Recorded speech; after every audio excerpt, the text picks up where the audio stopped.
qui se lève pour lui obéir.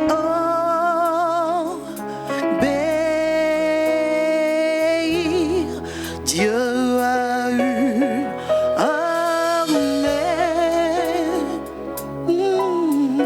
qui se lève pour le servir. Peuple de Dieu, lève la main pour l'adorer.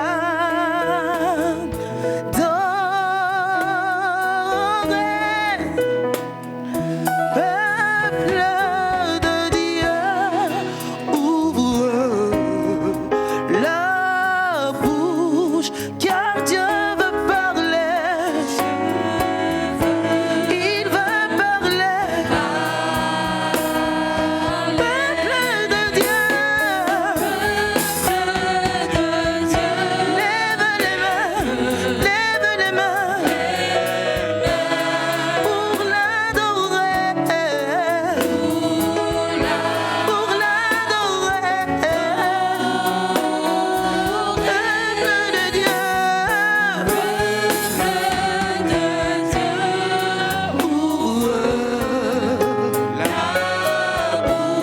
car Dieu veut parler. Dieu veut parler. Dieu a eu. Nous sommes son armée qui se lève pour lui obéir. Pour lui obéir. Il a son armée. Il a son armée qui se lève pour le servir. Pour le servir. Peuple de Dieu, lève les mains pour l'adorer dans ton cœur. Pour l'adorer.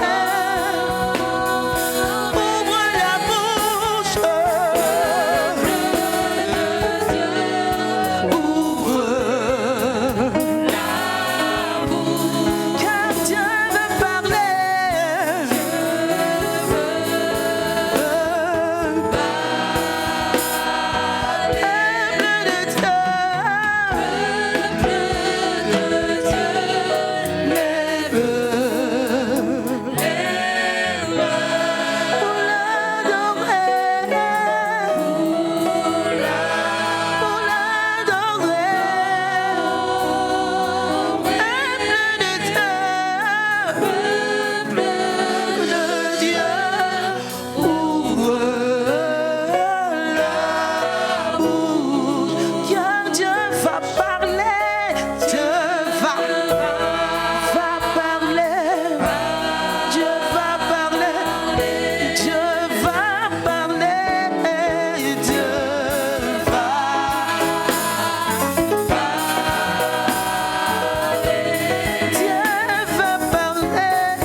Ceci étant, nous continuons la deuxième partie de notre enseignement sur ta parole et la vérité. Et aujourd'hui, avec un sous-titre que j'intitule « La vérité attaquée, mise en doute. Pourquoi et que faire ?» Parce que, bien qu'attaquée depuis le jardin d'Éden, jusqu'à nos jours, la parole de Dieu reste toujours debout. Amen. Éclairant et sauvant toujours de nombreuses vies. avec notre thème, notre titre, la vérité attaquée et mise en doute. Pourquoi et que faire?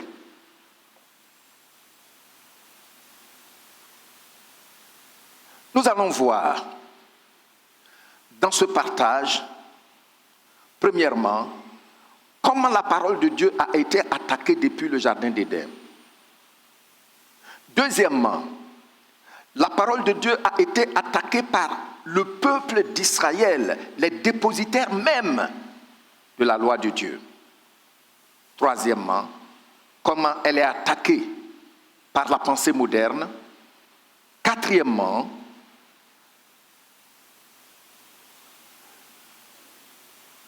quelle solution Dieu donne-t-il au monde et particulièrement à l'Église? Que faire pour continuer à bénéficier de la crédibilité de la parole de Dieu? Mais avant cela, nous allons voir pourquoi la parole de Dieu est-elle si attaquée. Et puis, nous allons terminer par une récapitulation et un temps de prière et d'engagement.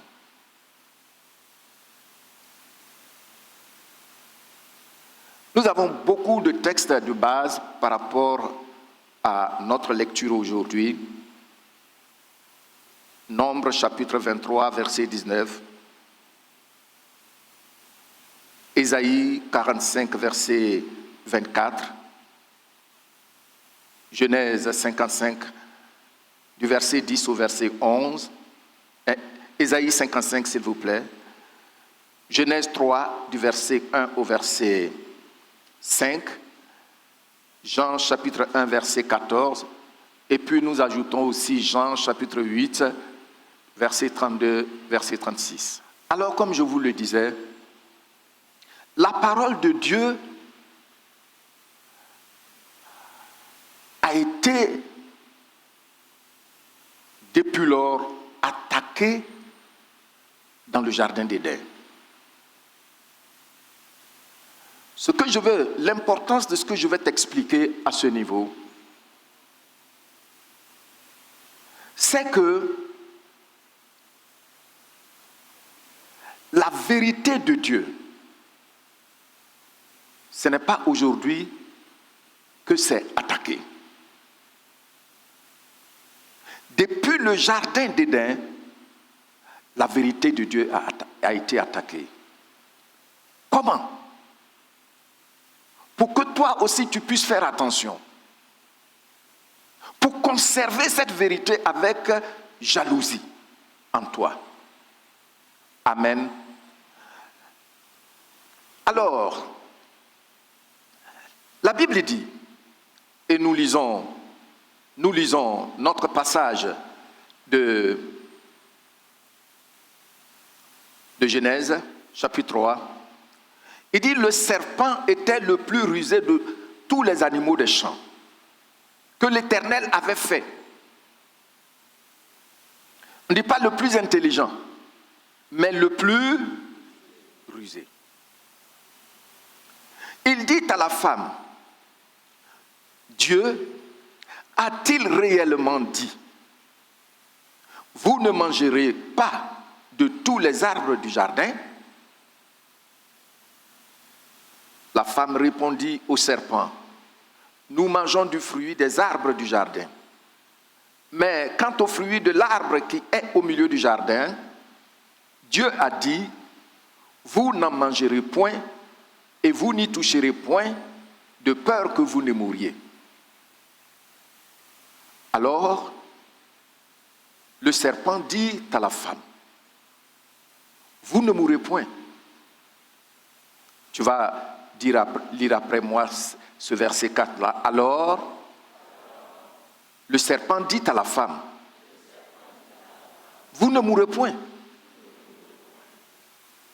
Mais Dieu sait que le jour où vous en mangerez, vos yeux s'ouvriront et que vous serez comme des dieux. On s'arrête là.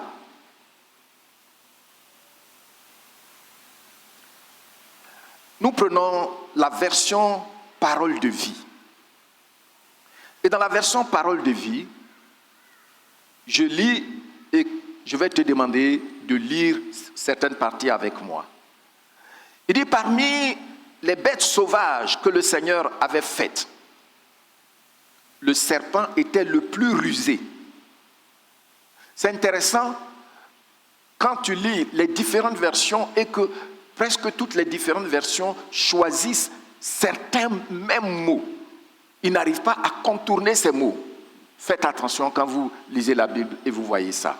Le plus rusé, pas le plus intelligent. Alors, tu vas lire la suite avec moi. Il demande à la femme. Qu'est-ce qu'il demande à la femme? Est-ce que Dieu vous a vraiment dit? Ne mangez aucun fruit du jardin. La femme répond au serpent, nous mangeons les fruits du jardin. Mais l'arbre qui est au milieu du jardin, Dieu dit, vous ne mangez pas ces fruits et n'y touchez pas, sinon vous mourrez. Ensemble, nous allons lire ce que le serpent va dire à la femme, verset 4. Le serpent répond à la femme. Qu'est-ce qu'il répond? Pas du tout. Du coup, Dieu est devenu quoi? Menteur. Pas du tout. Pas du tout. C'est la première fois que la femme entendait des phrases comme ça au sujet de Dieu. Pas du tout. Et puis il va plus loin, expliquer maintenant à la femme. Qu'est-ce qu'il va dire? Mais Dieu le sait bien. 2 points. Le jour où vous en mangerez,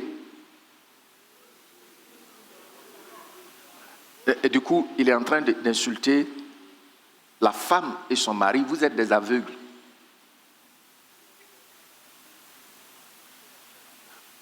Vous êtes des nigauds. Est-ce que c'est comme ça on dit? Vous êtes des nigauds. Vous êtes des abrutis, vous ne connaissez rien. Donc non seulement il accuse Dieu, il salit Dieu, mais aussi il insulte l'homme et sa femme.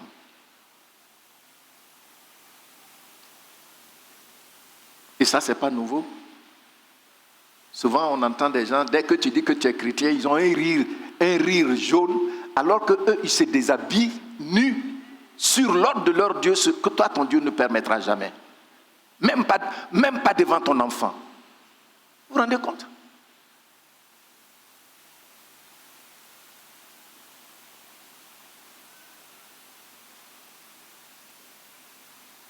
Et puis, qu'est-ce qu'il va dire? Il dit, Dieu le sait bien. Le jour où vous en mangerez, vos yeux s'ouvriront. Vous serez comme des dieux. Vous pourrez savoir ce qui est bien ou mal. Alors, mes bien-aimés, la parole de Dieu est attaquée depuis le jardin d'Éden. Quand on lit en anglais, the Amplified Classical Version que j'ai pris aussi, le verset 4 là, la Bible dit, le serpent a demandé à la femme. Le serpent dit à la femme, assurément vous ne mourrez pas.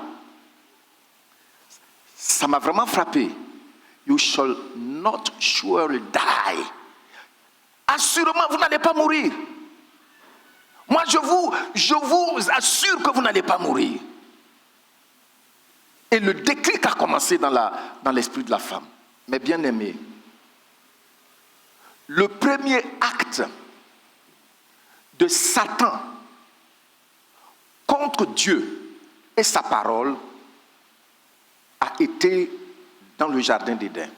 Le diable attaque la parole de Dieu pour corrompre l'homme dans le jardin d'Éden. Regardez bien sa stratégie. Dieu a-t-il réellement dit, mes bien-aimés, est-ce que Dieu t'a réellement dit que tu ne mentiras point? Est-ce que Dieu t'a réellement dit que tu ne prendras point ce qui n'est pas à toi? Est-ce qu'il t'a réellement dit ça? Il faut bien regarder dans ton esprit. Est-ce que Dieu t'a réellement dit que tu dois t'attacher seulement à ta femme?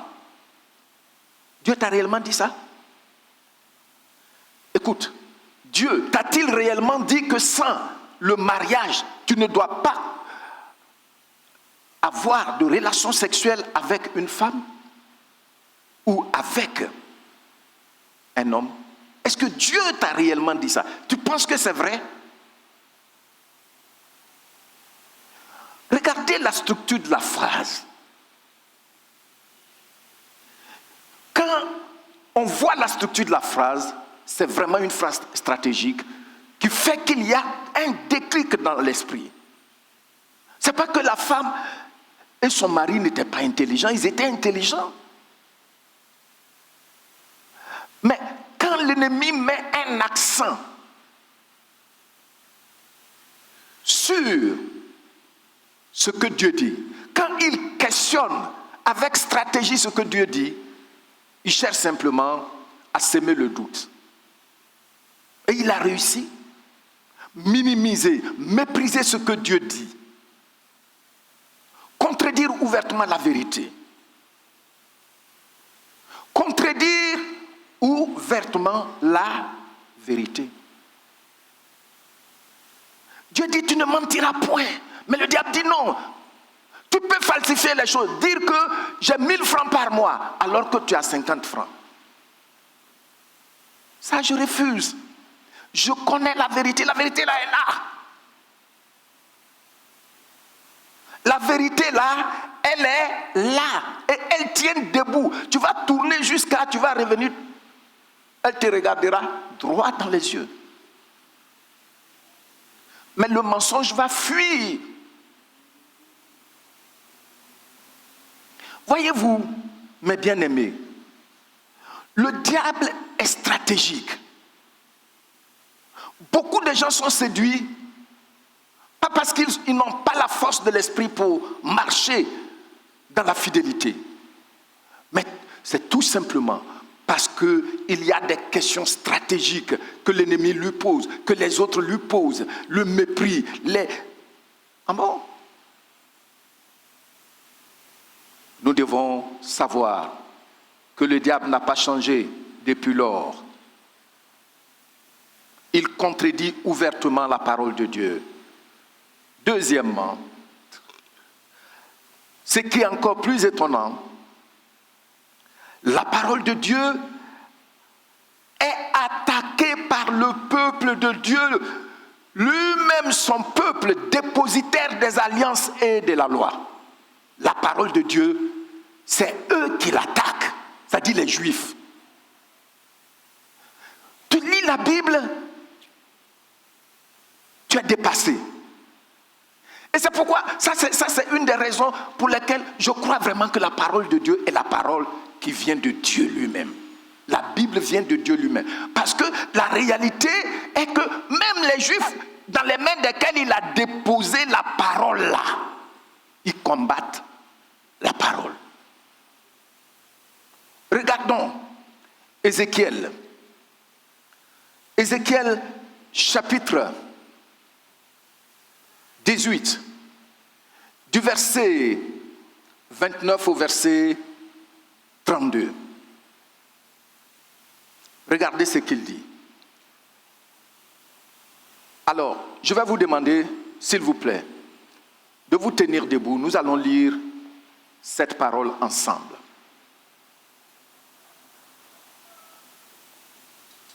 C'est Israël, hein? C'est le peuple que Dieu a conçu. Hein? Regardez ce qu'ils font, comment ils attaquent la parole de Dieu.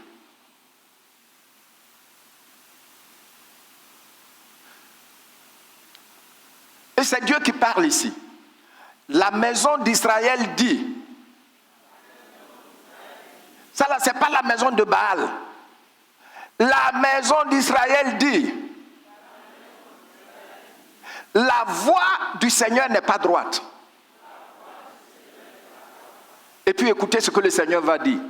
Est-ce ma voix qui n'est pas droite?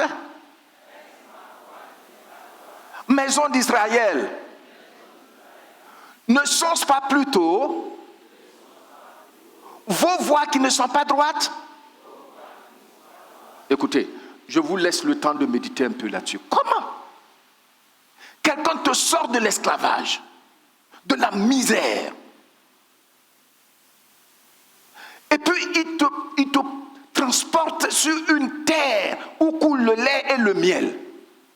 Et puis tu dis non, ta voix n'est pas droite, c'est pas correct, ce que tu dis c'est pas juste. Est-ce que c'est un peu imaginable? Je dis un peu. Mais vous voyez, tout ce qui vient réellement de Dieu sera haï par le monde, sera attaqué. Le Seigneur Jésus nous a parlé. La suite, qu'est-ce qu'il dit? C'est pourquoi je vous jugerai chacun selon ses voies. Maison d'Israël, dit le Seigneur, l'Éternel. Revenez et détournez-vous de toutes vos transgressions, afin que l'iniquité ne fasse pas quoi? C'est vraiment douloureux. Rejetez loin de vous toutes les transgressions par lesquelles vous avez péché. Faites-vous un cœur nouveau et un esprit nouveau. Regardez la question que Dieu va poser. Qu'est-ce qu'il dit ici? Mais pourquoi vous allez mourir? Pourquoi? Ce n'est pas le dessein originel de Dieu pour toi. Pourquoi tu veux mourir? Regardez, c'est un cri de cœur de Dieu. Et nous continuons. Car je ne désire pas la mort de celui qui meurt, dit le Seigneur, l'Éternel. Convertissez-vous donc et vous vivrez. Restez toujours debout, s'il vous plaît. Nous allons lire Ézéchiel 33, le verset 20. Regardez ici encore, c'est Dieu qui va parler. Les enfants de ton... Non, ça c'est le prophète lui-même. Les enfants de ton peuple disent, la voix du Seigneur n'est pas droite. C'est leur voix qui n'est pas droite. Le verset 20. Vous dites, la voix du Seigneur n'est pas droite. Qu'est-ce que les enfants, le peuple de Dieu dit? Maintenant, qu'est-ce que le Seigneur dit?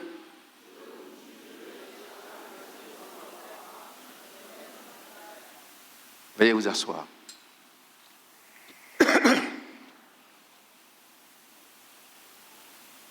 Mes bien-aimés,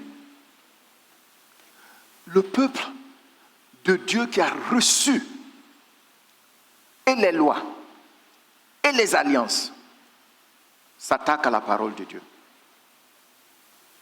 L'ennemi a réussi à se frayer un chemin la mentalité de ce peuple de Dieu. Et voici, il juge la parole de Dieu. C'est un peuple qui dit tout le monde le fait. C'est un peuple qui dit tout le monde a un roi. Tous les peuples ont un roi. Nous aussi on veut avoir un roi. Ah bon? Moi je vous ai sorti du désert, de l'esclavage. Et vous me refusez comme roi?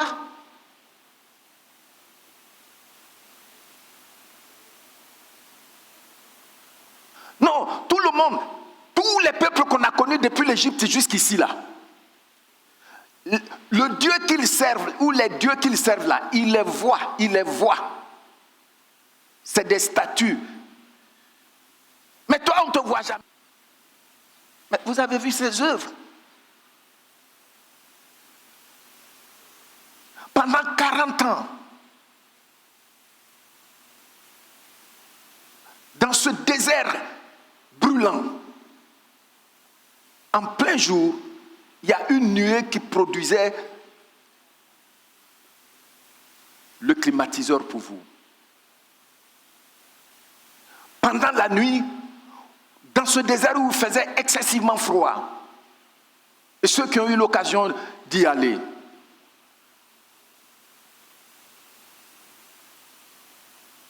d'Israël, j'ai été en Égypte. Et nous devrions aller sur la montagne que les gens disent que c'est la montagne des Sion.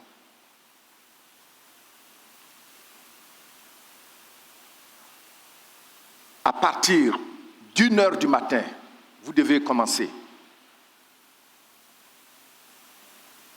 Et il faisait extrêmement froid. Mais là, Dieu conditionne le climat, la température, spécialement pour un peuple. Et vous dites, tant que vous ne l'avez pas vu comme Dagon qui mange les enfants de ses adorateurs, vous ne voulez pas obéir, vous n'allez pas obéir à sa parole. N'est-ce pas la même chose que nous faisons souvent?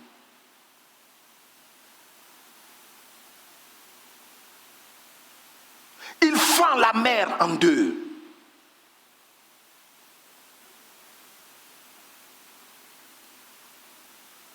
Il y a peut-être 30 ans de cela, maintenant, c'est là que les gens, où la Bible dit que Pharaon a été emporté, son armée a été emportée là, l'armée d'élite. Les gens sont allés vérifier, ils ont trouvé les roues des chars de Pharaon. Là.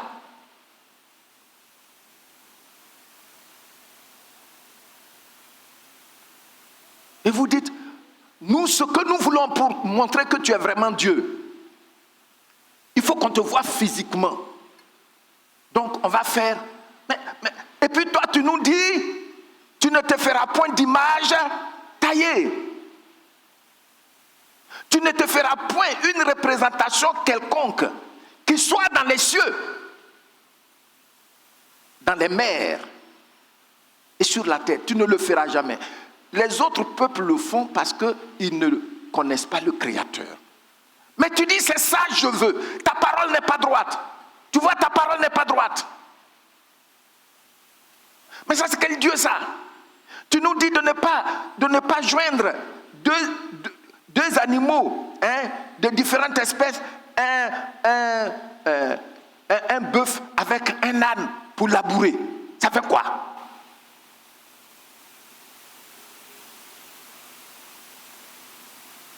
Mais c'est quoi même? Tu dis que nous, on ne doit pas porter des habits, un habit de différentes couleurs. Ça fait quoi?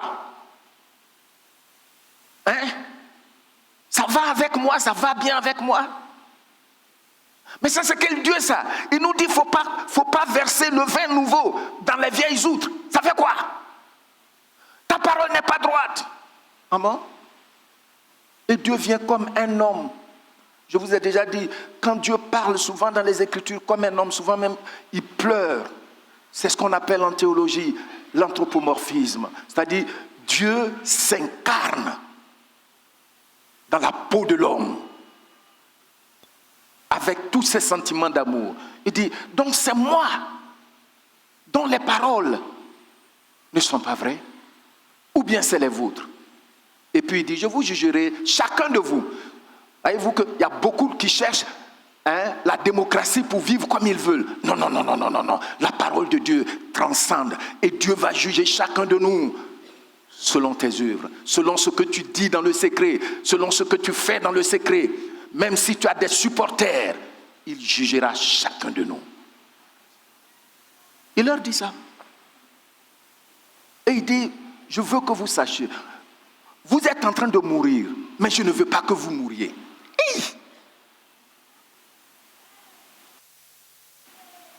Quel est cet amour?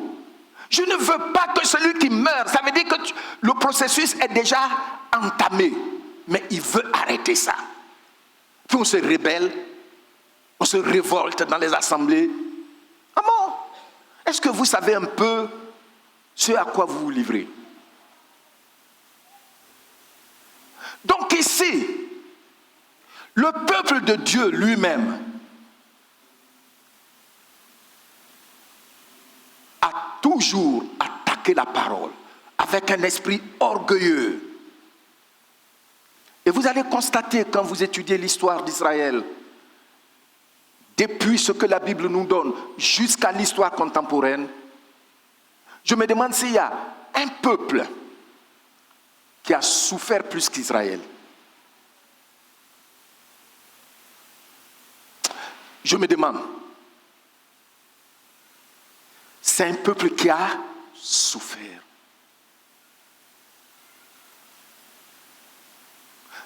Voyez un peu l'histoire d'Israël. Dieu leur dit, parce que vous désobéissez à la parole de vérité que je vous donne, vous serez dispersés. Vous irez en déportation. Mais ce n'est pas leur problème, ils s'en foutent. Un des problèmes d'Israël, une des causes pour lesquelles Israël a été dispersé partout parmi les nations, c'est le mépris de la parole de Dieu.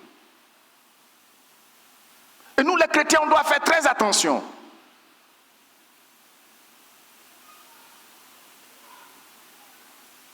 J'ai été vraiment touché de voir que Israël est dispersé en Europe, jusqu'en URSS. Mais après, toute l'Europe s'est soulevée contre Israël. Parce que partout où ils sont arrivés, comme ils ont la bénédiction d'Abraham sur eux, la bénédiction matérielle, ils ont presque acheté toute l'Europe. C'est l'Allemagne qui a fait pour lui ouvertement. Mais lisez un peu au sujet des Juifs en URSS. Lisez un peu au sujet des Juifs en Pologne. Lisez, vous allez voir. Ce n'est pas seulement en Allemagne. Mais Dieu vous a donné une terre. Il dit, chaque 7 ans, là où vous cultivez là, laissez la terre là se reposer et puis allez cultiver ailleurs.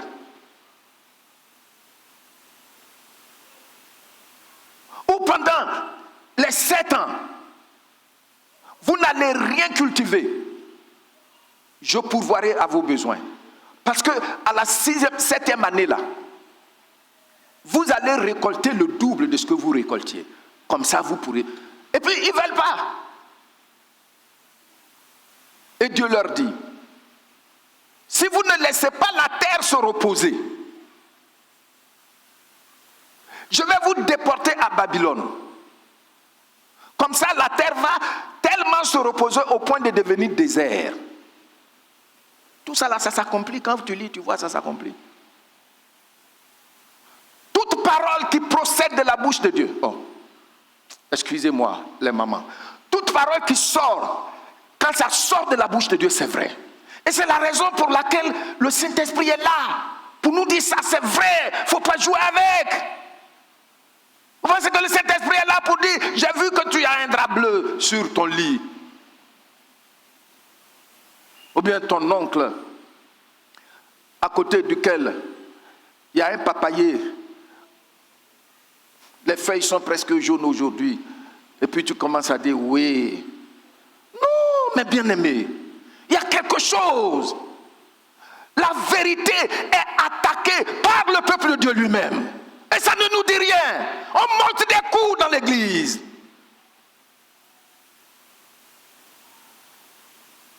Jusque-là, qu'est-ce que tu as gagné dans ces faux coups-là contre la parole de Dieu? Rien. Toi-même, tu sais.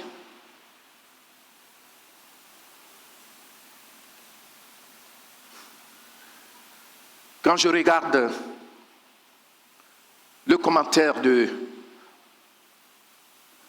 Matthew Henry, il dit ceci, et ça me touche, j'ai bien noté cela.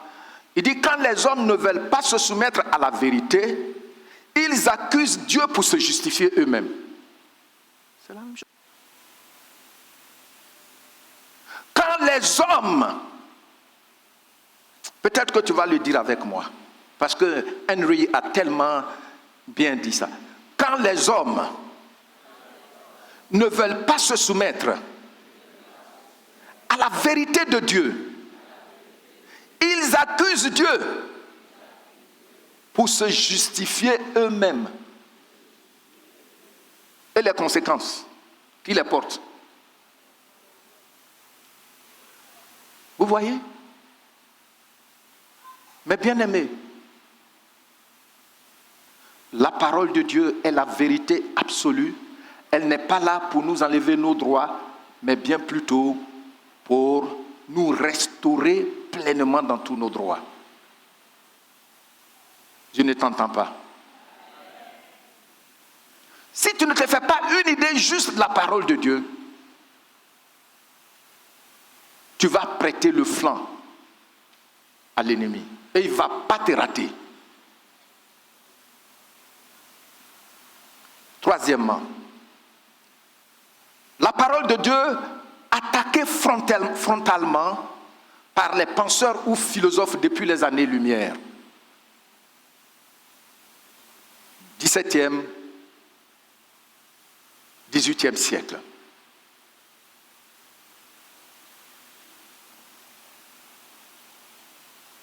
C'est quoi les années-lumière? Tu sais, après les apôtres,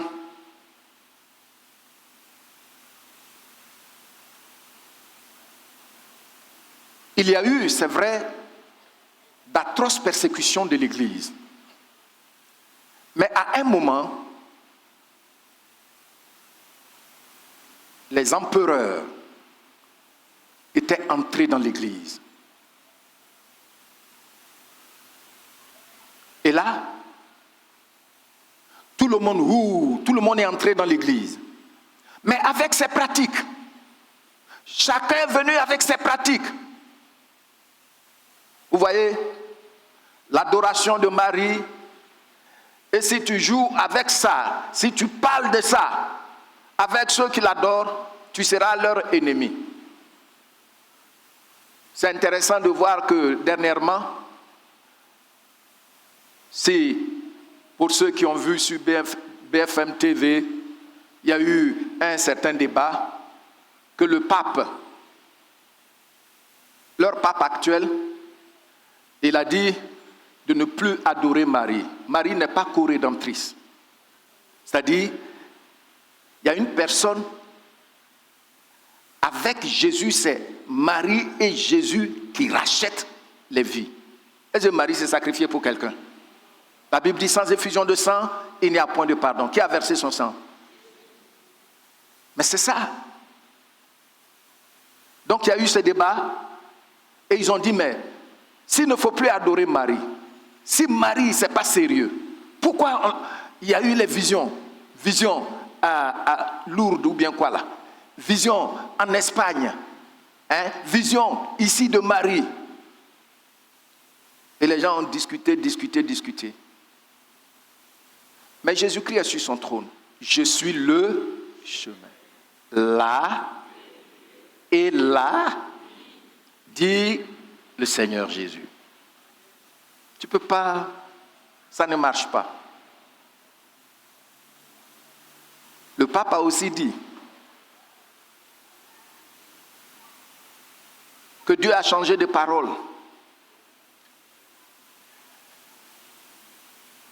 Dieu dit, il ne veut plus qu'on célèbre les mariages.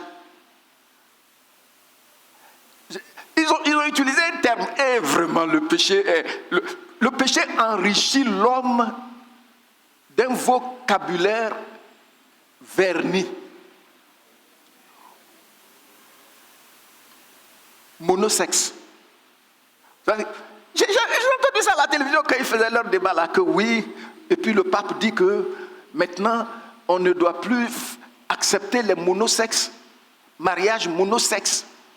Oh, c'est quoi ça? Ça veut dire quoi ça? Même nous qui ne sommes pas francophones, ça sonne mal. On n'est pas français, ça sonne mal. Mariage monosexe.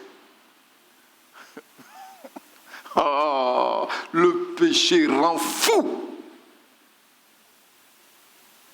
Comme Dieu le dit au travers de l'apôtre Paul dans Romains chapitre 1. Vous avez lu ça, vous êtes en train de lire Romains. Faites très attention dans la lecture. Il y a des choses dedans. Oui. Il dit, ils ne vont plus célébrer les mariages monosexes.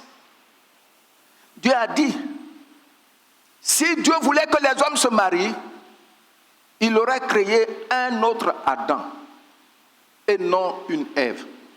Et puis Adam même, il a suffisamment de côtes pour faire homme, et puis faire aussi Ève et puis Ève.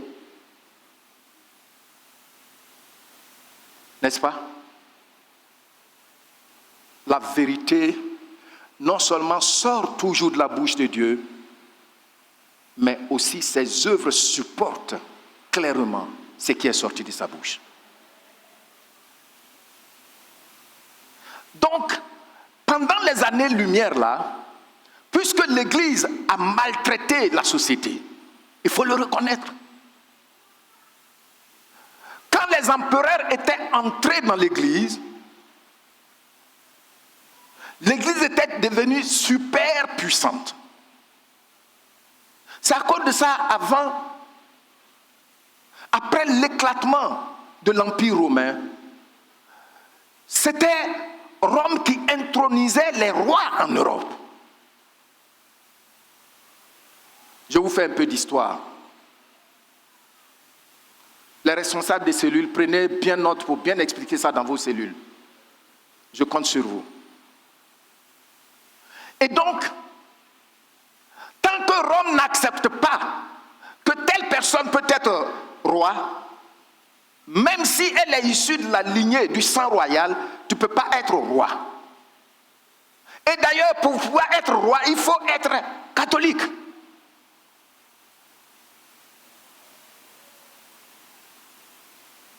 Et à tout moment, on peut te tuer pour une raison ou une autre. Donc la société a souffert jusqu'au XVIIe siècle, où des gens ont commencé à réfléchir. Et leurs réflexions ont encouragé les scientifiques à faire plus de recherches. C'est en fait les années-lumière qui ont fait qu'il y a eu le développement industriel.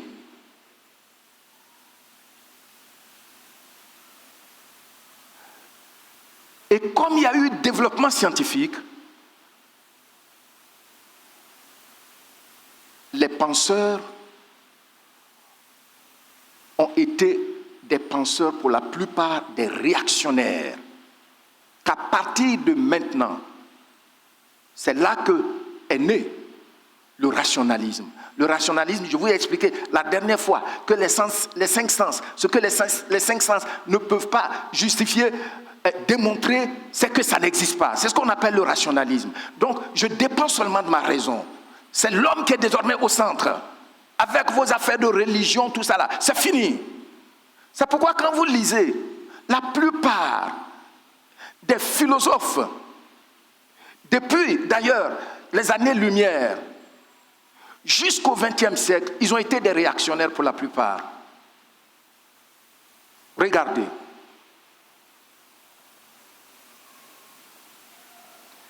Philosophes comme Montesquieu, Voltaire, Jean-Jacques Rousseau, lui au moins, Denis Diderot et bien d'autres personnes, ils se sont levés contre le système traditionnel de valeurs. C'est comme ça que la société a commencé à se décomposer jusqu'à aujourd'hui. Or, ces valeurs-là, c'était les valeurs de Dieu, même si on ne voulait pas les respecter. Quand vous prenez l'Angleterre, l'histoire de l'église anglicane, c'est parce que le roi Jacques Ier voulait divorcer. Et Rome a refusé.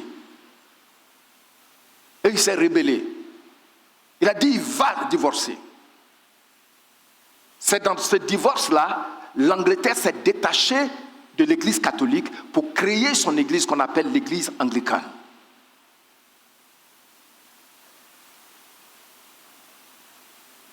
Alors, vous allez voir que les gens écrivaient contre la morale de Dieu dans la société. Et comme je vous l'ai dit, il y a eu plusieurs courants. Comment faire pour détruire les valeurs traditionnelles, les structures politiques, avant, jusqu'aux années-lumière. C'est vrai que l'Église a commis des gaffes. Oui. Mais on avait toujours l'idée ou la pensée qu'il y a un être suprême. C'est ce qui faisait que quand vous entrez dans une ville en Europe avant, même aujourd'hui, quand vous partez visiter, vous allez voir, il y a la mairie, la famille, la gestion de la société. Il y a le tribunal, la justice, le palais de justice. Et puis il y a l'église. Les trois étaient dans le même cercle, comme formant les trois piliers du foyer. Mais tout ça, ça a été rasé après. Même quand vous prenez la Sorbonne, actuellement la Sorbonne, le cœur de la Sorbonne était un institut biblique. Mais ils n'ont pas détruit ça, ils ont gardé ça dedans. Alors, tu vois souvent des gens qui disent qu'ils sont intellectuels et cette affaire de foi. Est-ce que vous savez de quoi vous parlez? Ou bien vous pensez qu'on est devenu pasteur après avoir eu un sac et puis une cravate et puis on marche partout pour dire qu'on est pasteur? Non, c'est une question de vie.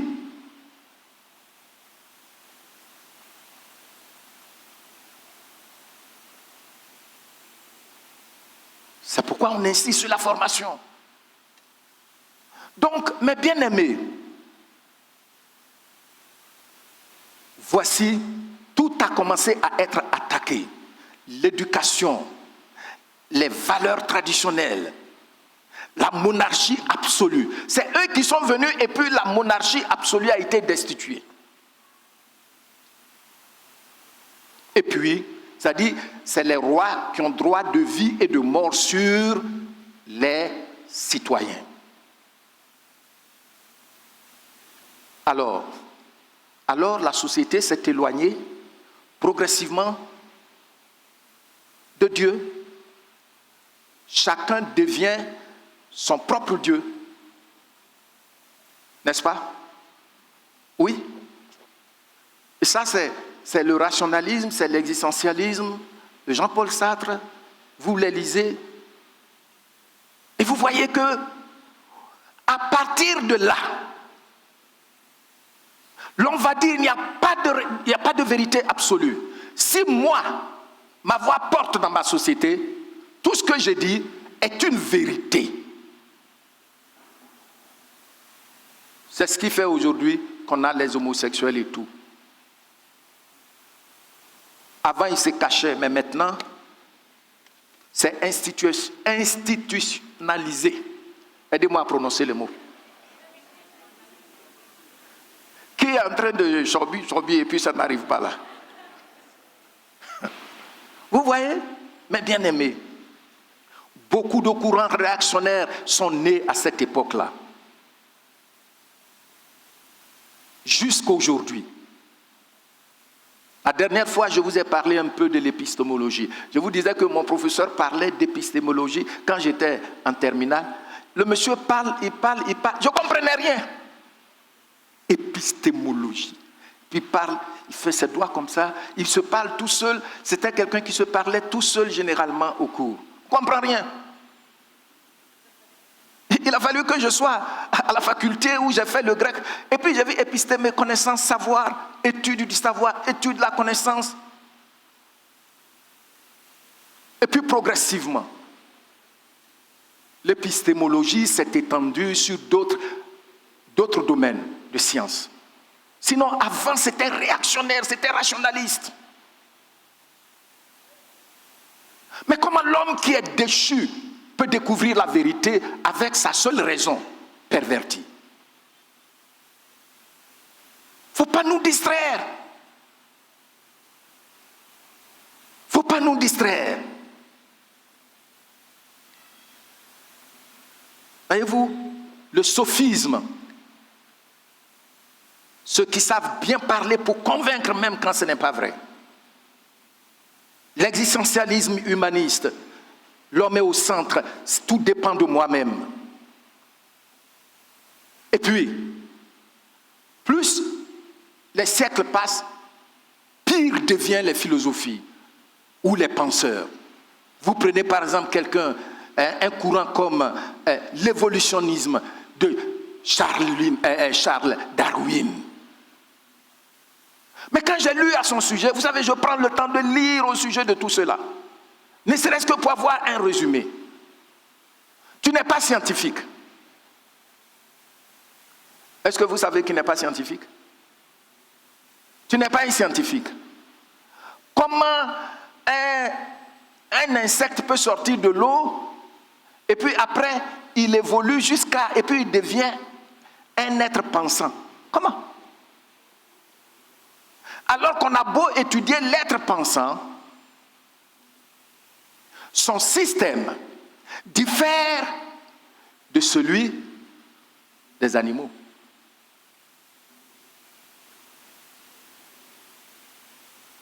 Donc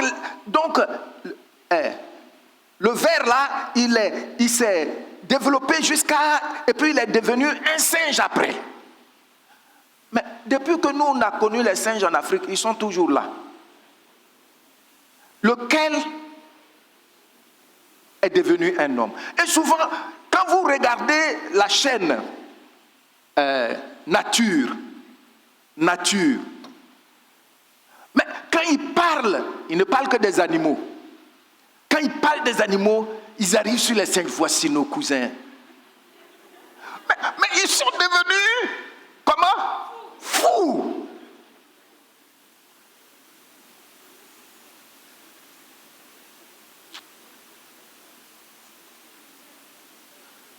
Le docteur Leiby Roger, il est suisse, allemand. Il est dans la partie allemande. Il a dit qu'une année, les Américains sont venus au Congo prendre un pygmée pour aller le mettre dans une réserve aux États-Unis, en cage. Fort heureusement, en ce temps-là, l'Église avait de la voix crédible. Et les pasteurs se sont levés. C'est comme ça qu'ils l'ont ramené au Congo.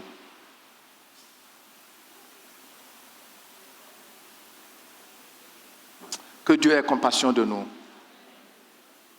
Plus on s'éloigne de Dieu, on dit oui, l'homme est un animal doté d'intelligence. L'homme n'est pas créé à l'image de Dieu, selon sa ressemblance. Mais qui l'a doté de l'intelligence? Aujourd'hui, dans le monde scientifique pur, où on va parler des sciences exactes, tu ne dois pas mentionner le nom de Dieu. Fort heureusement, ceux qui sont à l'école du dimanche, les enfants là, la sémence est entrée en eux, c'est eux qui mettent tout à nu. On ne peut pas se passer de Dieu. Amen. Mais bien aimés, vous voyez, on nous parle du socialisme, du communisme de Karl Marx et de Engels. Or, quand vous lisez Karl Marx, il n'a pas été connu de son vivant. Quand j'ai lu à son sujet, quand il est mort, il n'y avait eu que 18 personnes à ses funérailles. Son foyer était brisé. Alors, vous voyez, ça me met très souvent mal à l'aise quand ceux qui ne connaissent pas ça là, ils se mettent à parler avec arrogance, avec mépris. Il y en a, je suis scientifique, mais même si on lui demande de nous faire un cours sur l'historique de la science, il n'en est même pas capable. Pourquoi vous voulez nous distraire? Tout simplement pour que tu méprises la parole de Dieu. Jusque-là, quel pays du monde a pu atteindre le communisme? Il n'y en a pas. C'est de l'utopie.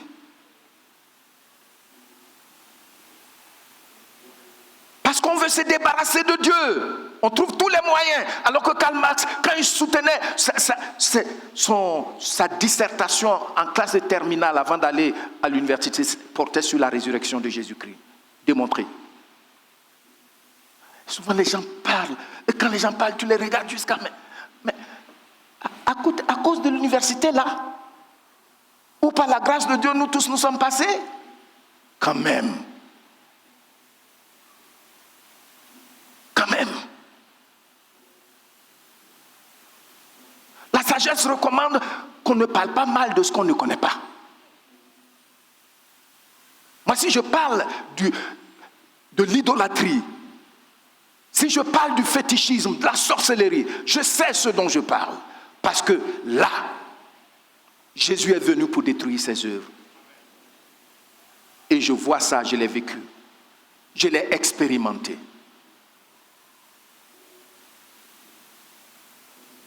Vous voyez, mes bien-aimés, jusqu'à nos jours, les courants naissent. La dernière fois, il y a un frère de l'église qui m'a dit, mais pasteur, j'ai vu à l'université, dans notre zone là-bas, ils ont mis une soutenance des thèses, le blondisme. Le blondisme.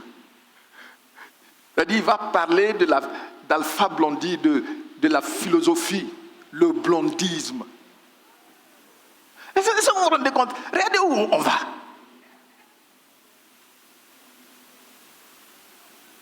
L'homme n'utilise plus sa matière grise pour voir qu'est-ce qui peut aider l'homme à expérimenter un développement holistique. C'est-à-dire, tu es développé esprit, âme et corps. Même environnement. Mais bien aimé, la plupart, je dis bien la plupart, de tous ces courants philosophiques nés depuis les années-lumière sont en réaction contre la foi chrétienne. Et plus je les lis, je lis les résumés là-dessus, plus je vois que la parole de Dieu est vraiment oui et amen. Gloire au Seigneur. Gloire au Seigneur. Paradoxalement, les autres religions et leurs livres qualifiés de saints sont acceptés par tout le monde. N'est-ce pas? Mais dès qu'il s'agit de la Bible, du nom de Jésus, de sa parole, les gens sont fébriles. Qu'est-ce qu'il y a? Dis-moi, qu'est-ce qu'il y a? Il faut répéter après moi, qu'est-ce qu'il y a? Il y a quoi même?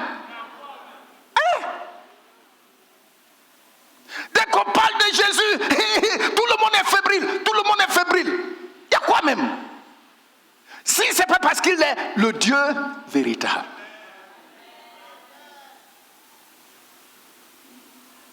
Le diable sait qu'avant que Christ ne vienne, le monde était à lui.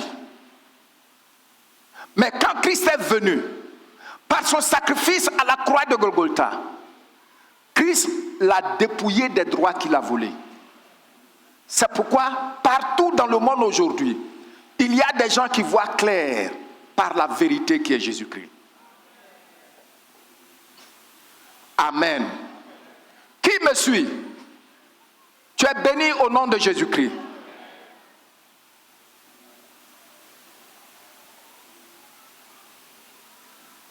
J'étais allé visiter ma nièce et puis il y a eu dans la causerie, il y a eu quelque chose qui s'est engagé et puis le monsieur qui parlait, il a commencé à philosopher. Et puis j'étais intervenu, que oui, les gens disent que c'est Jésus seul qui est le chemin, c'est Jésus seul qui est le vrai Dieu, mais ce n'est pas vrai. Il faut savoir que tous ceux en quoi tu crois est Dieu. Et puis il a commencé à philosopher.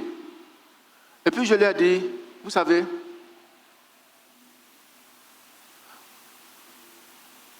c'est bon de croire, mais ce n'est pas suffisant. Il faut croire juste. Si tu crois faux, tu deviens faux, parce qu'on devient ce en quoi on croit. Après, il m'a dit,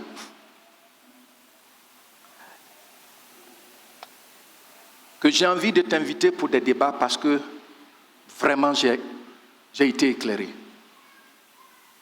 Alors qu'il faisait un doctorat de 3e cycle, m'a-t-il dit. Il ne faut pas nous distraire. Tout le monde croit. Si je crois en un morceau de bois, je crois en Dieu. Mais ce n'est pas vrai. Dès qu'on parle de Jésus-Christ, tout le monde est fébrile. Dès que quelqu'un a entendu la parole de Dieu et il commence à méditer sur le point de s'ouvrir au Seigneur, le diable lui dit, il vient lui dire, si tu donnes ta vie à Jésus là, il va te priver de tel privilège. Ce n'est pas ce qu'on appelle privilège qui est en train de dévaster tout le monde entier. Hein? Dans tous les cas, dites-moi où l'on a la liberté sans condition. Est-ce que vous me comprenez? C'est où on a la vraie liberté sans condition. C'est où? Même parmi les gangsters, il y a condition. Parmi les drogués, il y a condition. Partout, il y a condition pour être libre dans ton environnement. C'est en Jésus-Christ, il ne doit pas avoir condition.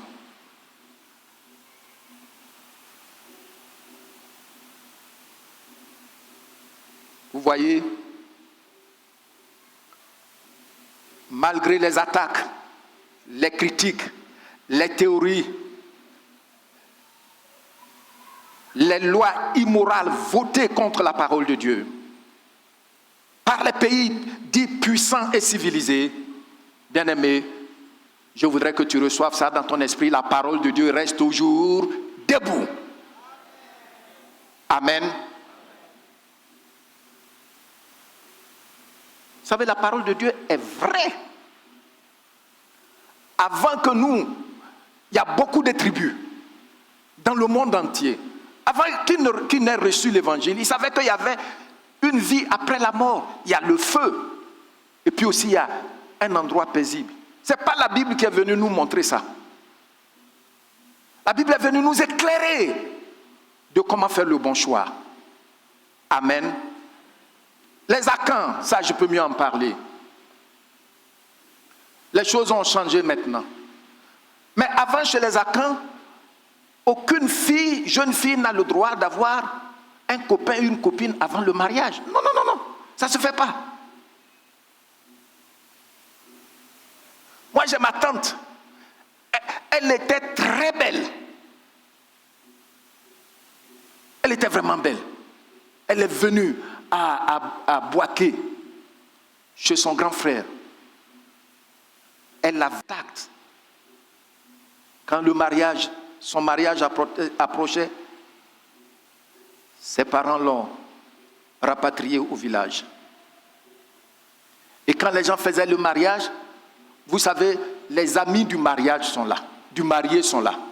C'est eux qui viennent soulever la mariée, et puis elle se met à pleurer, et puis ils l'emmènent dans la maison du marié, du fiancé. Et puis ils sont à la porte, ils attendent. Et après eux, il y a les vieilles femmes. Donc quand la jeune fille commence à crier, oh, les amis sont contents. Ça veut dire qu'elle est intacte. Et puis maintenant, après ça, les vieilles femmes viennent voir le drap. Et puis maintenant, qu'est-ce qui s'est passé? Si elle a été intacte, les parents sont informés et la fête commence 3 ou 4 jours. Vous allez voir, les parents, ils vont mettre kaolin blanc ici, 2 tirets, pour dire oui, on a bien élevé notre fille. Mais regardez aujourd'hui dans l'église, les gens vivent dans la souillure et puis ils se révoltent. Pourtant, nos traditions connaissaient ces choses, que c'est pas bon. Les Ashantis, il y a quelqu'un qui m'a expliqué un jour que l'adultère, les Ashantis appellent ça Ojamaimbo. Ça veut dire ce qui détruit le monde. En d'autres termes, ce qui détruit la communauté, l'adultère. C'est pourquoi les groussis au Burkina, si 2 hommes sont allés avec la même femme et que l'un est malade, si l'autre vient le voir, il meurt. Chez moi, quand c'est le cas, le jour où l'autre meurt, tu n'as pas le droit d'aller sur le lieu des funérailles, même jusqu'à aujourd'hui. Les gens sont en train de... Oh mon Dieu! Ils ont connu la vérité il y a longtemps. Mais c'est à cause de ces choses-là aujourd'hui, il y a division dans l'église. Moi-même, je ne sais pas pourquoi les pasteurs ne m'aiment pas. Moi-même, je sais... Ah bon? Tu n'as pas compassion de toi-même? Quand tu acceptes que quelqu'un vienne te caresser et puis voler toute ta gloire pour partir. La plupart des voleurs d'étoiles, c'est par le sexe illégal. Puis après, tu vas te promener partout pour qu'on prie pour ta délivrance. Ah non? Mais regarde ce que le Seigneur dit, c'est simple là. Ça y est dans notre culture, dans nos cultures. Ça y est là. Je ne sais pas pourquoi beaucoup d'entre vous, les jeunes, les enfants, beaucoup d'entre vous sont des universités. Vous êtes des universités. Pourtant, ils ne peuvent pas réfléchir de façon élargie sur leur vie. En rapport avec la parole de Dieu. La fête des moissons, c'était quoi? Qui sont ceux ici dont le peuple pratiquait la fête des moissons? Moi et les Akans. C'est-à-dire, tant que, bon, dans d'autres peuples, on dit la fête des ignames. C'est ça, non? Chez d'autres peuples, c'est la fête du riz, récolte du riz. Puis les gens fêtent. Et quand ils fêtent, qu'est-ce qu'ils font? Ils donnent d'abord à leurs dieux et leurs ancêtres la primauté.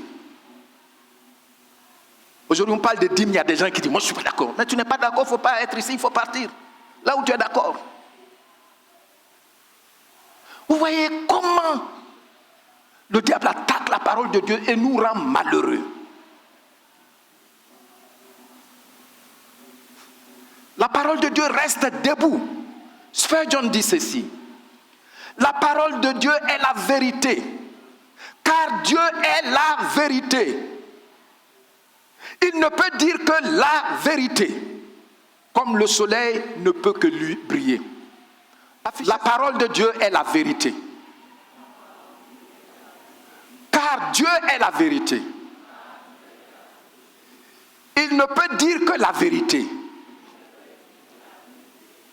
le soleil ne peut que briller.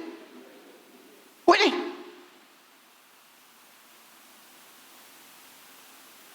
Vous voyez?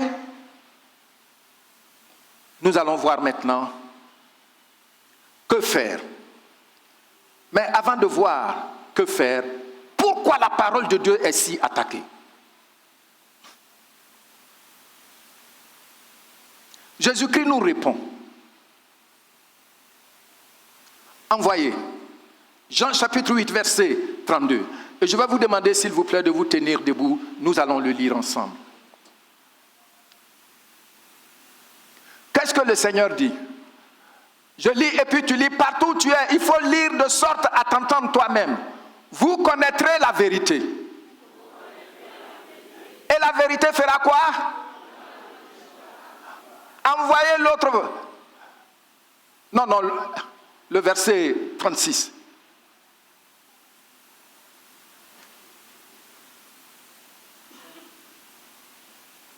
Le verset 36.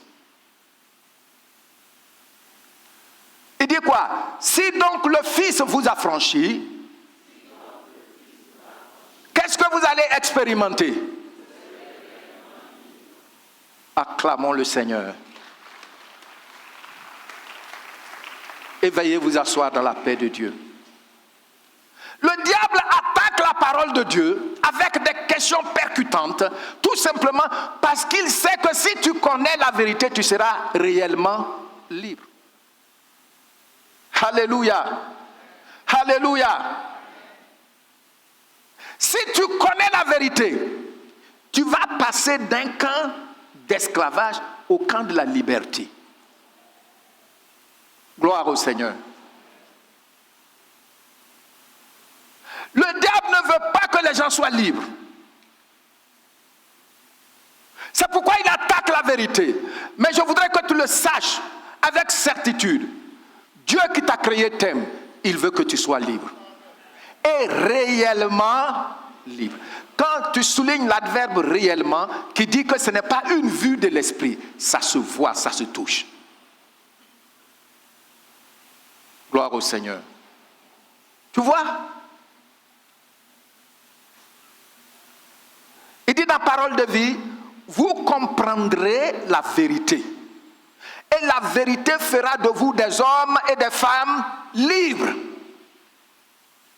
Hein? Le diable ne veut pas que tu vois que tu seras libre en obéissant à la parole de Dieu. Alors il t'embrigade. Le Jean 8, 36. Dans la parole de vie. Si donc le Fils vous donne la liberté, alors vous serez vraiment des hommes et des femmes libres. Gloire au Seigneur.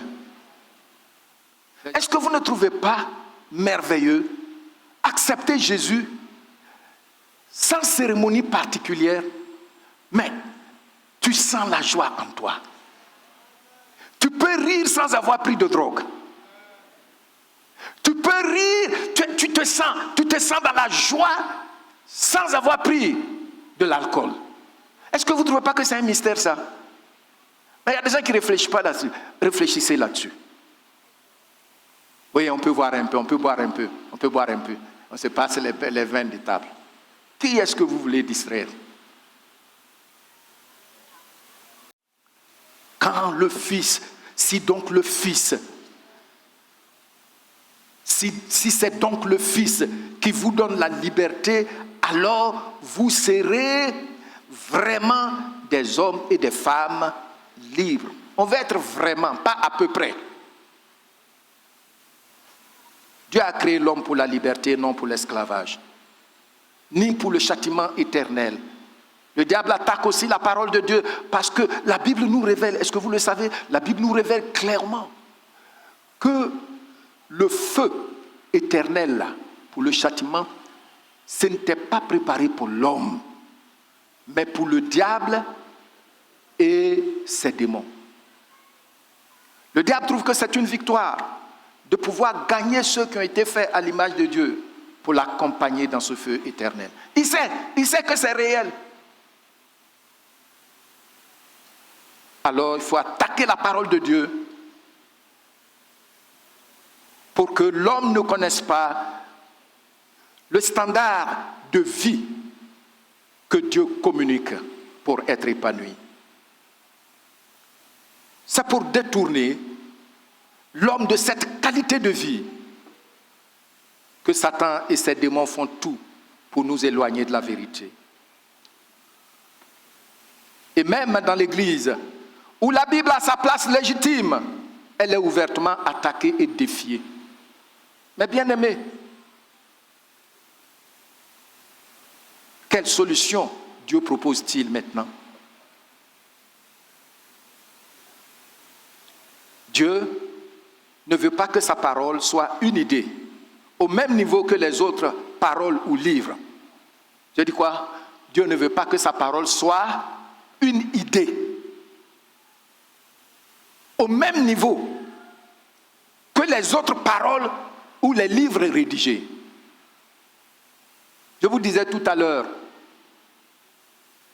j'ai lu un auteur qui est là, j'ai le livre même je l'ai lu récemment, ça y est dans mon bureau. Il est intitulé Karl Marx, l'argent et Christ. Quand vous lisez, vous allez voir que l'auteur a dit finalement, jusque-là, il avait un idéal de société. Il a dit que pour que la société soit épanouie, il faut que ceux qui sont opprimés, désavantagés, qu'il appelle les prolétaires, ils renversent ceux qui sont riches, qui disposent des industries. Comme ça, ils peuvent se fixer eux-mêmes leur salaire, ils ont le monopole des décisions, et alors, la société va connaître la justice. Maintenant, la question est, l'homme, et il dit des choses qui sont percutantes quand même, que quand on parle de capitalisme, et puis on parle de démocratie, c'est faux. Parce que c'est ceux qui ont les moyens, qui décident pour la majorité des gens, ils cafouillent tout. Donc voici ce qu'il propose. Mais dans son idéal de société, il dit, on commence d'abord par le socialisme. Et quand tout le monde comprendra, alors on va passer au communisme. C'est là, jusqu'à ce jour, aucun pays n'est passé au communisme. Parce que c'est impossible. L'homme, avec sa nature égoïste, méchante, s'il monte au pouvoir, il deviendra plus méchant que celui qui était là-bas avant. Nous voyons ça dans la direction de nos pays. Ou bien. Et Marx l'appelait prolétaire. Vous savez, prolétaire, ce que ça signifie. C'est quand je lisais ça, j'ai compris. Je sais qu'au lycée, on parlait de marxisme, de socialisme, et puis on parlait. Mais est-ce que prolétaire? En fait, dans le monde industriel, les ouvriers n'ont pas les moyens. Donc, ils travaillent pour les patrons. Ils vendent leur expertise aux patrons, pas au prix qu'eux ils veulent, mais au prix que le patron veut, puisque c'est lui qui détermine le salaire. Et ces ouvriers-là, le seul bien qu'ils ont, c'est leurs enfants. C'est pourquoi on les appelle les prolétaires. C'est-à-dire que c'est seulement les enfants qui sont leurs propres biens.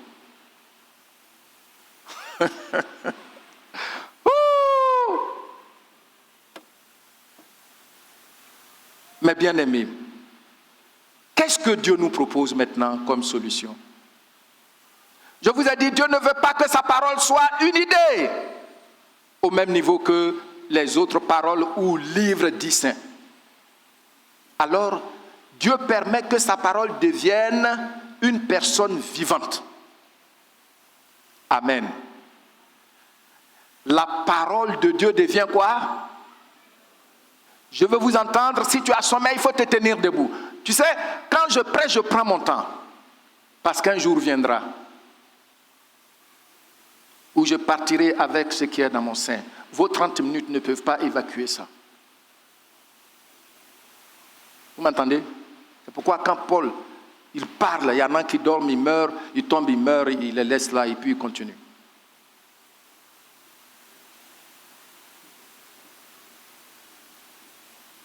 Prenez garde qu'un temps ne vienne dans cette église où on sera plus nombreux que ça. Quelqu'un vient, il va dire, je vois que tu voyages. On dit Amen.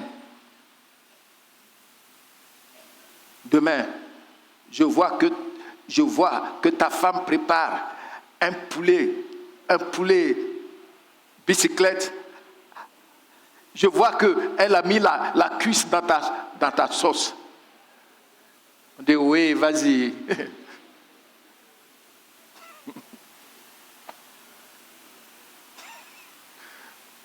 Gloire au Seigneur.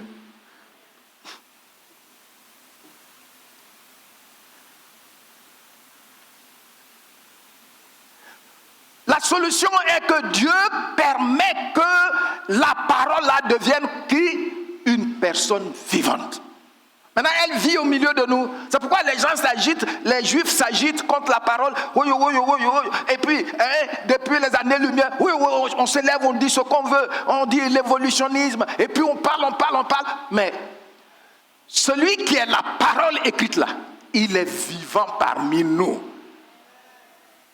Alléluia. Acclamons le Seigneur vivant. Oui.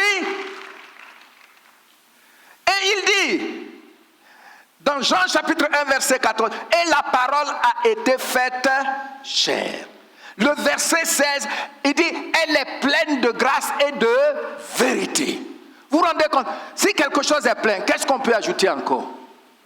Un verre est plein d'eau, qu'est-ce que tu peux ajouter encore? Rien. Il n'y a plus de place.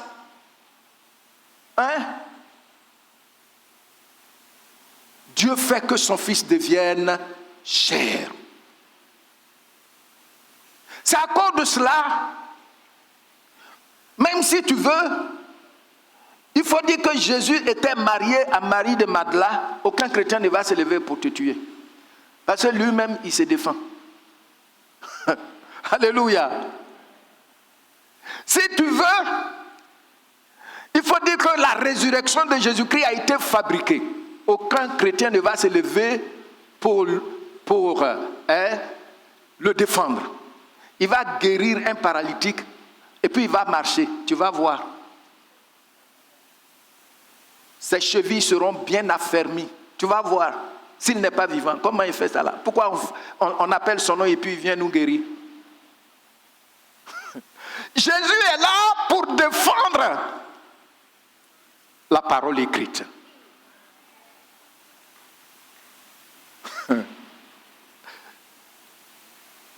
C'est pourquoi le Seigneur Jésus dit, dans Matthieu chapitre 5, du verset 18 au verset 19, il dit, car je vous le dis en vérité, tant que le ciel et la terre ne passeront point, est-ce que tu peux lire la suite avec moi? Il ne disparaîtra pas de la loi un seul iota ou un seul trait de lettre jusqu'à ce que tout soit arrivé.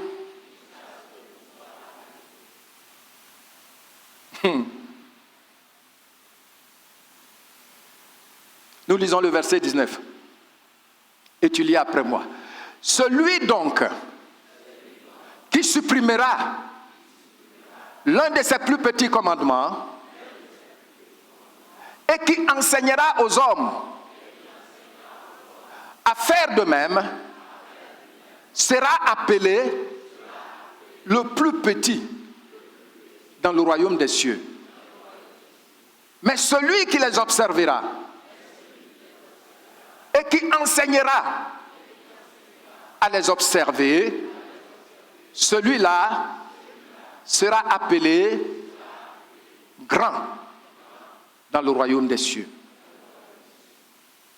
Et regardez la déclaration formelle, violente, Matthieu 24, 35. Est-ce que tu peux le lire avec ferveur? Le ciel et la terre passeront. Mais quoi? C'est pourquoi les gens viennent, ils luttent, ils fabriquent des caterpillars, ils viennent, ils cognent. La parole reste debout. Il dit, les cieux et la terre vont passer.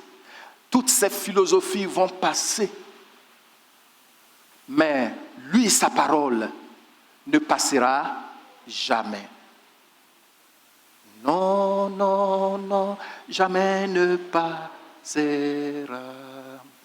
La parole de Dieu jamais ne passe. Non, non, non, non, non, jamais ne passera. La parole de Dieu jamais ne passera. Si tu es menteur, c'est toi qui passeras. La parole de Dieu jamais ne passera. Si tu es voleur, c'est toi qui... On dirait que tu ne veux pas chanter avec moi. Hein? La parole de Dieu jamais ne passe. Non, non. Ne passera. La parole de Dieu jamais ne passera. Non, non, non, non, non, jamais ne passera. La parole de Dieu jamais ne passera. Si tu es sorcier, la parole de Dieu, ça ne passera. Si tu es sorcier, c'est toi qui passeras. La parole de Dieu jamais ne passera. Si tu es mauvais, la parole de Dieu jamais ne passera. Non, non, non, non, jamais ne passera. La parole de Dieu jamais ne passera. Non, non, non, non, jamais ne passera. La parole de Dieu jamais ne passera.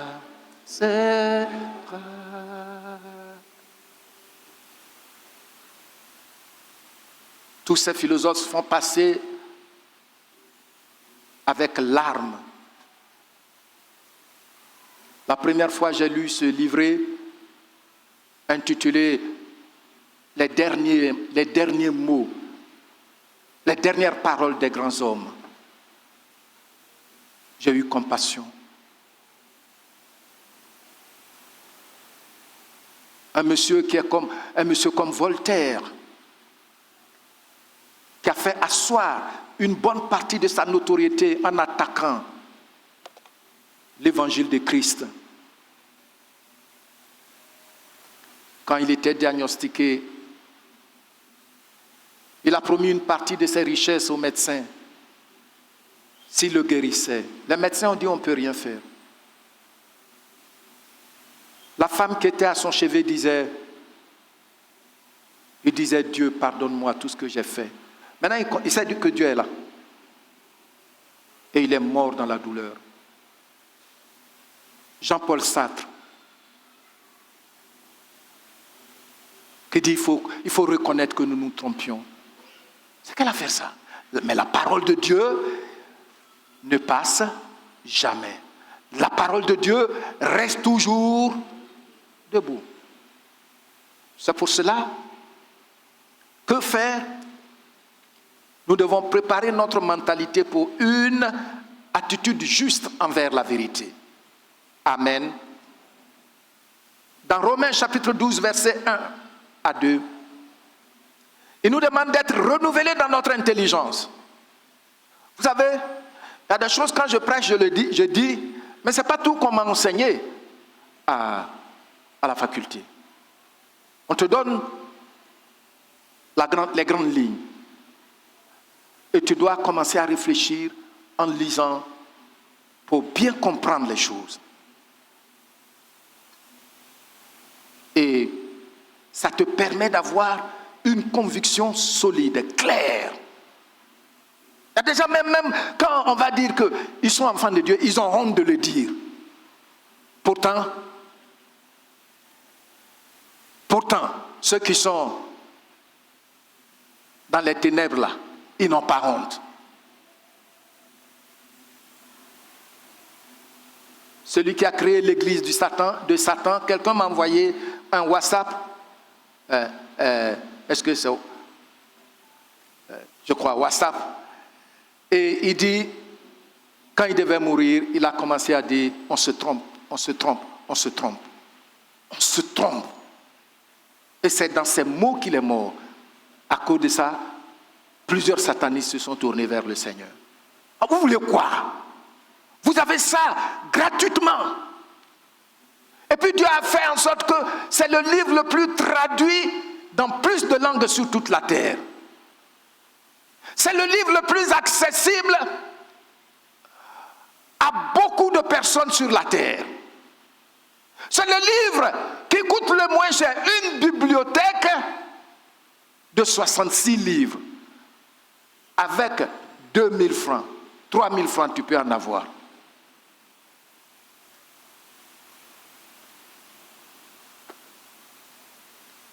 Il faut que on intègre cette parole en nous pour commencer à avoir l'intelligence éclairée. Réfléchir, faire des réflexions comparatives. Et puis tu vas comprendre. Depuis que la parole du Seigneur est là, elle reste toujours debout. Elle n'a jamais changé. Nos constitutions changent. Aujourd'hui, on met telle chose dans la constitution. Demain, quand quelqu'un vient et que ça ne l'arrange pas, il change ça. Mais ça,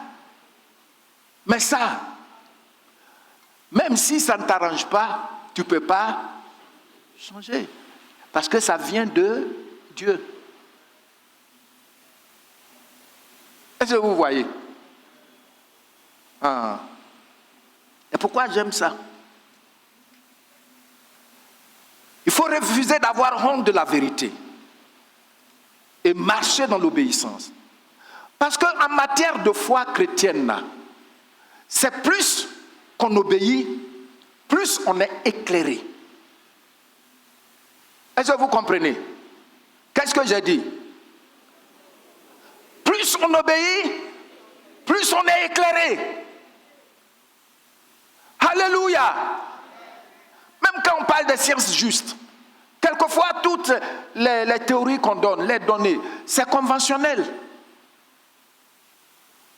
C'est conventionnel, c'est à partir de là, ils disent, bon, nous acceptons, mais il arrive des moments où c'est réfuté. On dit, telle université à Harvard a fait telle étude, donc ça là qui a été approuvé avant, ce n'est plus correct. Mais ce n'est pas comme ça avec Dieu. C'est qu'on vient dans les églises pour chanter, danser, quoi, sans réfléchir sur ce qui concerne les mystères de la vie. J'avais prêché ici pendant la rébellion et j'ai présenté un journal avec la photo de quelqu'un dessus. Quand il a été élevé dans son quartier général à Boaké, il est sorti, il était en boubou blanc. Il y en a qui peuvent s'en souvenir. En boubou blanc. Et puis l'État lui a donné une Mercedes Pharaon. Et puis il partait rendre visite aux chefs religieux d'une certaine religion. Et puis le journaliste a pris la photo, il marchait comme ça. Le journaliste a pris la photo. Il a dit, c'est époustouflant. Mercedes Pharaon. Quand je vous prêchais ici, Je vous ai présenté l'image. Et puis j'ai dit, lui là, ça va sortir de ses narines. Il va fuir de ce pays. Il y a des gens qui ont murmuré. Pasteur fait politique. Je ne fais pas politique. La parole de Dieu est la vérité. Si vous vous souvenez, j'avais prêché sur Proverbe, où le Seigneur disait, mon fils, si des gens viennent te voir, ils disent, allons tendre un piège à la vie précieuse des autres, et puis on aura la même bourse, on aura le même compte. Il ne faut pas les suivre. Ce jour-là, c'est sur ça que j'ai prêché ici. Et puis j'ai dit, vous voyez tout cela.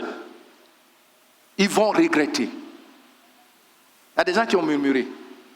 Mais je vous ai présenté la parole, c'est que la parole a dit. Je n'ai pas inventé, je ne suis pas prophète sur les, comment on appelle ça, les réseaux sociaux en train de dire, moi le Seigneur m'a dit. Non, ce n'est pas ça. Il dit, il ne faut pas les suivre. Tu vas regretter.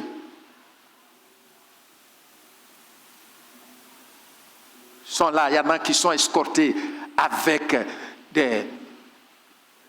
une seule personne peut être escortée par 10 soldats avec Kalachnikov, ils regardent partout. Ça c'est quoi ça? Dans un pays de paix. C'est quelle affaire ça? Et là, ils étaient enviés. Où sont-ils? On n'est même pas encore arrivé demain. Il faut prendre la parole de Dieu au sérieux. Et le pasteur est en train de faire politique. Moi? Oui. S'il s'agit de déclarer ce qui peut aider les enfants de Dieu à être épanouis, à partir de la parole de Dieu, je ne vais pas hésiter. C'est pourquoi on doit tout faire pour intégrer cette parole en nous. Israël a trop souffert parce qu'il a méprisé la parole de Dieu. Dieu lui dit, avant, juste à la frontière de la terre promise, dans Deutéronome chapitre 32, verset 47. Il dit, cette parole, il faut la prendre à cœur. Ce n'est pas une parole. Il dit, ce n'est pas une parole comment? Tu lis. 1 et 2. Ce n'est pas une chose sans. C'est quoi alors la parole? C'est votre vie. Et puis, vous allez faire quoi? Bon, arrêtez là maintenant. Merci beaucoup.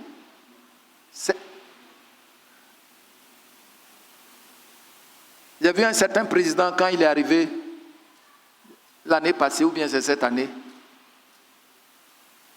Il a dit l'aide au sida, ces genres de choses, santé, tout ça, on ne va plus donner. Parce que ceux qui parlent wow, ils ne donnent rien.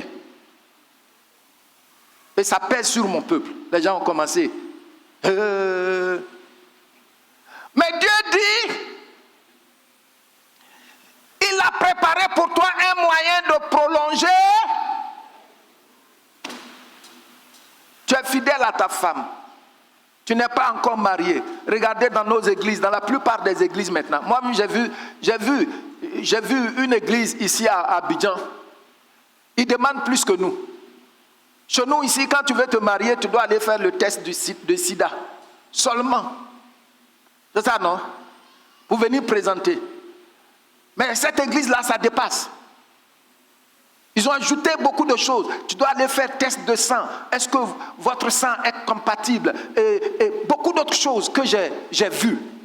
Ici, là, si je mets ça dedans, ils vont dire le pasteur ne veut pas qu'on se marie. Pourtant, il y a des églises qui font ça déjà. Pour que vous vous mariez dans l'obéissance à la parole de Dieu et puis vous prolongez vos vies. Alléluia! Dieu veut que tu vives longtemps. Bien qu'on va aller au paradis, il veut qu'on vive. Je ne t'entends pas. Tu ne veux pas vivre longtemps? Est-ce que c'est budget affecté au sida? L'argent qui vient contre le sida là, est-ce que ça lutte contre le sida? Ça ne lutte pas contre le sida. Puisque que personne, il n'y a pas un médecin qui va dire à quelqu'un, non, il faut attendre pour te marier correctement. Non, il ne faut pas vivre dans des liens extra-conjugaux. Aucun médecin ne peut te dire ça. C'est après maintenant tu vas, tu dis, il n'a qu'à te donner un médicament cadeau. Mais comment est-ce que nous sommes devenus fous? Hein? Fous. Fous. Si vous voulez qu'on vous donne l'argent, vous les pays pauvres là, vous devez accepter le mariage, comme ils ont donné le mot la dernière fois sur BFM TV, hein, monosexe. Or, quand vous acceptez l'argent qu'ils envoient, ils vont vous dire 10%, c'est pour ces gens-là pour acheter les couches. Ah oui, vous ne savez pas ça? Oh, tu ne sais pas ça, hein? Tu penses qu'ils vont exiger ça cadeau, quoi? Donc en fait, comme il y a blanchiment d'argent, ils ne veulent pas être accusés de blanchisseur d'argent. Donc ils t'envoient, ils disent, bon, tel pourcentage, ça c'est pour l'association de ces gens-là qui sont avec nous pour acheter les couches. Les couches. Des choses comme ça là. Alors, ils sont devenus... Tu ne veux pas dire ça, hein? Mais ça y est là, c'est pas moi qui ai écrit ça. Il m'a révélé ça, c'est tout. Ils sont devenus fous. Le premier mariage entre hommes et femmes, après la promulgation de la loi, mariage pour tous en France, vous avez vu ça aussi sur leur chaîne. Quand les deux là se sont mariés, deux messieurs bien qui ont rasé légèrement leur barbe, au moment où ils ont fait déclaration, il y a un, ses larmes coulaient. Et puis le journaliste commentait ça, quel amour. Ils sont devenus... Ça c'est folie. C'est folie. Moi je regarde les choses au travers de la parole de Dieu. Je dis, mais on dirait que c'est hier que Paul a écrit ça. Alors que ce n'est pas hier. Ils sont devenus fous. Ils sont devenus fous. Il dit, ce n'est pas une chose sans importance pour vous, sa parole. C'est par elle que votre vie sera prolongée. Moi, je suis convaincu que j'ai vécu jusqu'à ce jour parce que j'ai connu le Seigneur au moment opportun. Sinon, j'étais trop mal parti. Alors, tu vois, les gens, ils veulent jouer au dur là. Non, ils ne comprennent pas, c'est dépassé. Qui t'a dit que c'est dépassé? Attention aux cercles occultes. Le danger des cercles occultes. L'ennemi utilise beaucoup les cercles occultes pour corrompre la vérité. J'ai écouté un conférencier qui a dit que Dieu a délivré d'un certain cercle dont j'étais le nom. Il a dit, on qualifie d'occultisme tout cercle qui veut te proposer les connaissances non révélées à tout le monde. Les connaissances interdites. C'est ça les cercles occultes. Si tu viens chez nous, on peut te rendre grand. Et puis quand tu viens, après ils vont te dire, dans la culture, les gens les plus intelligents, c'est les hommes qui couchent avec les hommes. C'est pourquoi la plupart des autorités grecques couchaient avec les hommes. Donc quand tu fais ça, tu es intelligent, ton esprit s'ouvre, et puis tu deviens brillant, et puis on t'élève. Mais ça, on ne veut pas que vous connaissiez ça. Regardez-moi des choses comme ça. Regardez-moi des choses comme ça. Et puis on est là, on est séduit. Mais bien aimés, faites attention. Les choses cachées appartiennent à l'Éternel. Mais les choses qu'il nous a révélées, ce sont celles-là qui nous appartiennent à nous et à qui? à nos enfants. Amen. Même notre constitution là, si ce n'est pas le Saint-Esprit, tu vas lire sans savoir de quoi il parle. C'est déjà caché. C'est pourquoi on parle de révélation. Révélation, ce n'est pas le fait que forcément je vais voir un escargot sur ton dos. Non. C'est le fait que l'Esprit de Dieu vienne apporter de la lumière, la compréhension sur sa parole pour que je puisse en bénéficier. Parole de vie, il y a des choses que le Seigneur garde pour lui. Mais ce qu'il nous a révélé est à nous et à nos enfants. Amen. Je vais dire quelque chose et je vais te demander de le dire après moi. Dieu n'a jamais privé l'homme de la connaissance nécessaire pour son épanouissement. Donc si des gens viennent pour te dire oui, il y a des choses que le grand public ne connaît pas, donc mais il faut connaître ça pour être grand. Il faut savoir que c'est une séduction. Tout ce qui t'est nécessaire, le Seigneur te l'a donné dans sa parole. La force de Satan réside dans le mensonge et le déguisement et la séduction. Le Seigneur l'appelle le père du mensonge. Dans Jean chapitre 8, verset 44. Imaginez-vous quelqu'un qui accouche du mensonge. Tout ce qu'il accouche, c'est le mensonge. C'est ça le diable. Psaume 116, verset 11. J'aime cette déclaration, cette puissante révélation. Il dit, tout homme est menteur. Tout homme est menteur. C'est quand Jésus-Christ vient dans ta vie, il te transforme. Et la vérité t'éclaire, te donne l'épanouissement et tu cesses de mentir. Tout homme est menteur. Paul le reprend dans une de ses épîtres, que tout homme soit reconnu menteur et Dieu pour vrai, pour toujours.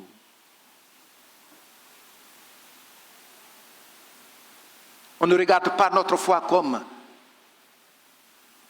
la véritable. Pour terminer, retenons ceci. Retenons ceci. La vérité est la manière authentique et droite d'agir. Qu'est-ce que j'ai dit? Je ne vous entends pas bien.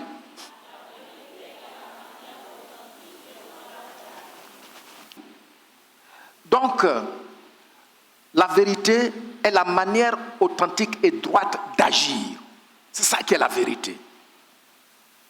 Elle consiste à adopter la conduite que Dieu approuve, qui est révélée dans la Bible. Donc ce premier point, tu vas le dire après moi. La vérité est la manière authentique et droite d'agir. Elle consiste à adopter la conduite que Dieu approuve, qui est révélée dans la Bible. Nous continuons. Tu lis toujours après moi. Vivre dans la réalité de ce que Dieu a révélé, plutôt que dans nos illusions ou nos propres chemins, c'est bien cela la vérité. Amen. La vérité, il faut lire de sorte à t'entendre. La vérité, ici, n'est pas seulement une information. C'est une manière de vivre. C'est un chemin. Amen. La parole de Dieu est la vérité absolue. Elle est éternelle. Elle a toujours été attaquée, mais jamais renversée. Elle a toujours été attaquée, mais jamais renversée. Elle tiendra ferme jusqu'au retour de Jésus-Christ. Que Dieu vous bénisse.